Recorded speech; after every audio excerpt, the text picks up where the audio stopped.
প্রাণবন্ত হয়ে ওঠে দেশের বাংলাদেশের রাষ্ট্রপতি সহ সরকারের সরকার এবং বিচার বিভাগের অনেক উচ্চপদস্থ ব্যক্তিরা এই স্থানে দুই ঈদেই নামাজ আদায় করেন। এই জায়গাটি কিন্তু আপনারা জানেন ঢাকার হাইকোর্টের পাশে অবস্থিত। এই মাঠটি ঈদ ছাড়া কেমন থাকে সেই দৃশ্য দেখাতে আপনাদের সাথে যুক্ত হয়েছে। এই মুহূর্তে যদি আমরা আপনাদের একটু দেখাই, ঈদগাহ মাঠটি কিন্তু ঈদগাহ মাঠে এই যে হাইকোর্টের পাশে যে জাতীয় ঈদগাহ মাঠ, ঈদগাহ মাঠে আমরা কিছু ব্যক্তিকে ক্রিকেট খেলতে দেখছি। আর এছাড়া যদি আমরা এই পাশে দেখাই, এই যে গুলিস্তান এলাকা, পল্টন এলাকা, এখানকার যারা ছিন্নমূল মানুষেরা আছে তাদের আশ্রয় কিন্তু হয়ে ওঠে বছরের অন্যান্য সময়গুলোতে এই জাতীয় ঈদগাহ মাঠ, আরো আশ্রয় হয়ে ওঠে সরকারি বিভিন্ন যানবাহনের। আমরা যদি এই বাসগুলো আপনারা যেগুলো দেখছেন এগুলো বাংলাদেশ সুপ্রিম কোর্টের স্টাফ বাস, এছাড়া পুলিশের গাড়িও এখানে আপনারা দেখবেন। এছাড়া যে কর্মকর্তারা আছে, সুপ্রিম কোর্টের কর্মকর্তারা আছে, অন্যান্য সরকারি দপ্তরের কর্মকর্তা যারা আছেন তাদের গাড়িগুলো এখানে পার্ক করা থাকে। বছরের অন্যান্য সময় এই জায়গাটি পার্কিং এর কাজে ব্যবহৃত হয়। আমরা কিন্তু এই পাশে যদি দেখাই যে ঈদের সময় জামাত আদায়ের জন্য এখানে যে শামিয়ানা টানানো হয়, সেই শামিয়ানার টানানোর জন্য যে বাঁশগুলো প্রয়োজন হয় সেই বাঁশগুলো কিন্তু এখানে রাখা আছে। ঈদ আসলেই এই মাঠটি আবার নতুন সাজে সেজে উঠবে, নতুন ভাবে এই মাঠটিকে প্রস্তুত করা হবে ঈদের জন্য। এই মুহূর্তে এই মাঠটি অনেকটা পতিত ভূমি হিসেবে পড়ে আছে। এখানে খেলাধুলা চলে। আমরা দেখছি এখানে কিন্তু ফুটবল খেলার বার, যে গোল পোস্ট, এই গোল পোস্ট গুলো কিন্তু এখানে বানানো আছে। এখান থেকে বোঝাই যায় যে এখানে প্রায় নিয়মিতই খেলাধুলা চলে। আর এপাশে আমরা দেখছি সুপ্রিম কোর্ট। এই যে জাতীয় ঈদগাহ মাঠটি, এই ঈদগাহ মাঠের ইতিহাস যদি আপনাদের একটু আমি বলি, তাহলে এই স্বাধীনতার আগে, বাংলাদেশ স্বাধীন হওয়ার আগে, পূর্ব পাকিস্তান থাকাকালীন সময়ে হাইকোর্টের পাশে এই জায়গাটা ছিল ঝোপ জঙ্গলে ভরপুর। এখানে একটি পুকুর ছিল বলে জানা যায়। 1981-82 সালের দিকে এই ঝোপ জঙ্গল কিছুটা পরিষ্কার করা হয়। পরিষ্কার করার পরে এই জায়গাটিতে আমরা জানি একটি মাজার আছে হাইকোর্ট মাজার হিসেবে আমরা যেটাকে সবাই চিনি। সেই হাইকোর্ট মাজার থাকার কারণে এই জায়গাটাই একটু পরিচিত হয়ে ওঠে। এখানে ছোট আকারে এই যে পুকুরটির পাশে ছোট আকারে শামিয়ানা টানিয়ে ঈদের নামাজ আদায় করা হতো। পরবর্তীতে এই জায়গাটি হাইকোর্ট সরকার ভরাট করে 1987-88 দিকে এটিকে জাতীয় ঈদগাহ হিসেবে ঘোষণা করে। বর্তমানে এই জাতীয় ঈদগাহটি হাইকোর্টের অধীনে পরিচালিত হয়, তবে এর অভিভাবক দেখভাল করে গণপূর্ত বিভাগ। 2000 সালে 2 ঈদেই এখানে ঈদগাহ প্রস্তুতের দায়িত্ব পায় ঢাকা সিটি কর্পোরেশন। চারদিকে লোহার প্রাচীর দেওয়া আছে এই ঈদগাহের যথাযথ মর্যাদা বজায় রাখার জন্য এবং নিরাপত্তা বজায় রাখার জন্য। এখানে অন্তত 1 লাখ মুসল্লি এই জাতীয় ঈদগাহে নামাজ পড়তে পারে। আমি যদি বলি এই যে এই ঈদগাহের আয়তন 2,70,277 বর্গ ফুটের বেশি। অনুমিতভাবে বলতে গেলে প্রতিবার ঈদগাহের প্যান্ডেল নির্মাণের জন্য 43,000 বাঁশ, 300 মণ রশি প্রয়োজন হয়। ঢাকার ঈদগাহের একসাথে 90,000 মুসল্লির বেশি ঈদের জামাত একসাথে আদায় করতে পারে। এই ঈদগাহটি ঢাকার কিন্তু একেবারেই প্রাণকেন্দ্রে অবস্থিত। এটি ঢাকার অন্যতম ল্যান্ডমার্ক হিসেবে পরিচিত। এটি হাইকোর্টের পাশে অবস্থিত।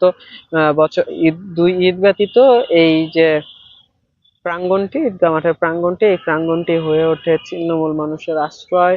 ছিন্নমূল মানুষেরা এখানে আপনারা দেখছেন এখানে কিন্তু অনেকেই এখানে বিশ্রাম নিচ্ছেন, ঘুমোচ্ছেন, কেউ কেউ আড্ডা দিচ্ছেন বসে বসে। এই জায়গাটি হচ্ছে মিম্বর।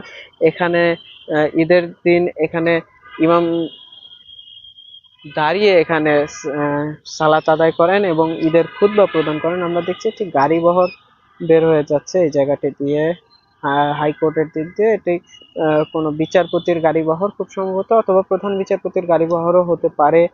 উম, আমরা বিভাগীয় পতাকা দেখেছি গাড়িটিতে। আমি যদি আবার এই ঈদগাহ মাঠে ফিরে আসি, ঢাকা শহর, আমরা জানি পৃথিবীর বসবাসের অন্যতম অযোগ্য শহরের মধ্যে একটি এই ঢাকা। আমি যদি ভুল না করি, ঢাকা বসবাসের অযোগ্যতার তালিকায় দ্বিতীয় অবস্থানে আছে। এর অন্যতম কারণ কিন্তু আহ, ও যে ঢাকার অতিরিক্ত যে জনসংখ্যার ঘনত্ব, সেটি যে পরিমাণে জনসংখ্যার ঘনত্ব ঢাকা শহরে, সেই পরিমাণে আমাদের যেমন রাস্তা নেই, তেমন কিন্তু বিনোদনের জায়গাও কিন্তু ঢাকাতে নেই। এই বিনোদনের একটু খোলামেলা বা পরিবেশে যে ঢাকাবাসী একটু শ্বাস নেবে, বিশ্রাম নেবে, তেমন কিন্তু জায়গা ঢাকায় খুবই অপ্রতুল। ধানমন্ডি লেক একটি আছে, এছাড়া মিরপুরে জাতীয় বোটানিক্যাল গার্ডেন, জাতীয় উদ্যান যেটি, এবং আহ, আছে জাতীয় চিড়িয়াখানা। আর অন্যতম একটি জায়গা হতে পারে এই যে ঈদগাহ। যদিও এটি যেহেতু হাইকোর্ট এলাকার মধ্যে, হাইকোর্টের অধীনে পরিচালিত, তার জন্য একটি নিরাপত্তার বিষয় থাকে, নিরাপত্তার সংক্রান্ত একটা উদ্বেগের বিষয় থাকে। তার জন্য কিন্তু জনসাধারণ খুব বেশি এখানে প্রবেশ করতে পারে না। এখানে আশেপাশে যারা বসবাস করে বা স্থানীয় যারা আছে, তারা এখানে বসবাস করে। যে ঈদগাহের যে মূল ফটক, সেই মূল ফটক কিন্তু আহ, এখানে যদি আপনাদের একটু আমি জুম করে দেখাই, এই মূল ফটক কিন্তু বন্ধ। আহ, এই মূল ফটক দিয়ে কেউ চাইলে প্রবেশ করতে পারবে না। এই ঈদগাহ মাঠে প্রবেশ করতে হলে হাইকোর্টের ভেতর দিয়ে ঢুকে তারপরে ঈদগাহ মাঠে প্রবেশ করতে হবে। অর্থাৎ যারা জানে না অথবা সাধারণ পথচারী কেউ চাইলেই এখানে ঢুকে একটু বিশ্রাম যে নিবে, সেটা কিন্তু নিতে পারে না। শুধুমাত্র যারা জানে, আশেপাশের স্থানীয় যারা আছেন, তারা এইখানে ঢুকে একটু বিশ্রাম নেন। আমরা কিন্তু বেশ কিছুক্ষণ ধরে দেখছি একজন ব্যক্তি, তিনি এই মাঠে দৌড়াচ্ছেন, শরীর চর্চা করছেন। এই জায়গাটি যদি নিরাপত্তার সাথে যথাযথ নিরাপত্তার ব্যবস্থা করে এই জায়গাটি জনসাধারণের জন্য উন্মুক্ত করে দেওয়া হয়, এবং সেই ক্ষেত্রে কিন্তু এই যে ঢাকাবাসী একটু স্বস্তিতে এখানে এসে নিঃশ্বাস নিতে পারেন। এই এলাকাটি যেহেতু কর্মব্যস্ত জায়গা, এই গুলিস্তানের পাশেই যেহেতু অবস্থিত, আর সরকারি বিভিন্ন দপ্তর এখানে আছে, সচিবালয়, স্বয়ং সচিবালয়ের পাশে অবস্থিত।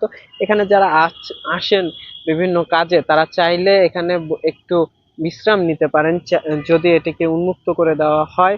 এই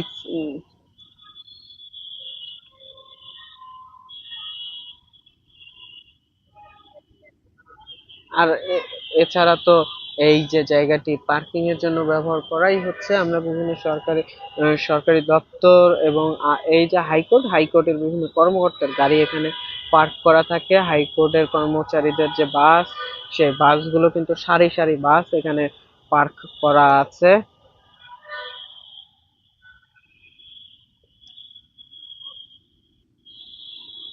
এখানে খেলা চলছে, শীতের বিকেল,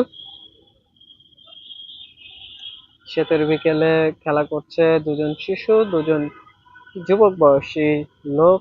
আর এই দিকটাতে বিশ্রাম নিচ্ছেন ছিন্নমূল মানুষেরা।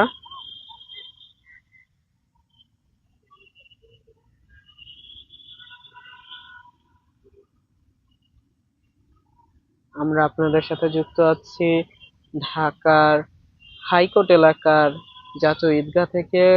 দুই ঈদে এটি যেমন প্রাণবন্ত হয়ে ওঠে, সেটা আমরা সবসময় দেখি, কিন্তু ঈদ ব্যতীত এই ঈদগাহ কেমন থাকে সেটি আপনাদের জানাতে সরাসরি যুক্ত হয়েছিলাম নন্দন টিভি থেকে। এতক্ষণ আমাদের সাথে থাকার জন্য ধন্যবাদ। নন্দন টিভির ইউটিউব চ্যানেলটি সাবস্ক্রাইব করতে ভুলবেন না, ফেসবুক পেজটি লাইক করতে ভুলবেন না। এছাড়া নন্দন টিভির সরাসরি সম্প্রচার দেখতে আপনার ব্রাউজারে গিয়ে সার্চ করুন নন্দন.tv।